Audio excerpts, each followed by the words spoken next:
విజయవాడలో 3 రోజుల క్రితం వల్లభనేని వంశీ గారిని పరామర్శించడానికి జగన్మోహన్ రెడ్డి గారు వస్తే చిన్నారిని జగన్మోహన్ రెడ్డి గారు ఎంతో ప్రేమగా దగ్గరికి తీసుకుంటే ఆ చిన్నపిల్ల కూడా జగన్మోహన్ రెడ్డి గారి మీద ఎంతో ప్రేమ కురిపిస్తే దాన్ని కూడా ఇష్టానుసారం రాజకీయం చేశారు. మానవీయ కోణంలో చూడక సోషల్ మీడియా వేదికగా ఎంత దారుణంగా పోస్ట్ చేశారో ఒక్కసారి చూడండి. అసలు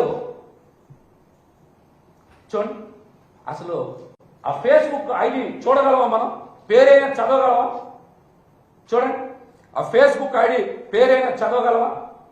చూడండి, చిన్న పిల్లకి ఎంత దారుణమైన టైటిల్స్ పెట్టారు.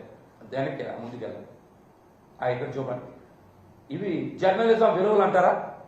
చెప్పమనండి, జర్నలిజం విలువలు అంటారా? ఒక డెప్యూటీ స్పీకర్ అయ్యి శాసన వ్యవస్థ నడుపుతా ఎలా ఒక పసిపిల్లని ఎంత దారుణంగా హింసించేలాగా రఘురామకృష్ణరాజు గారు అక్కడ నటన చూపిస్తున్నారు. చూడండి, ఈ జర్నలిజం విలువలు అంటారా?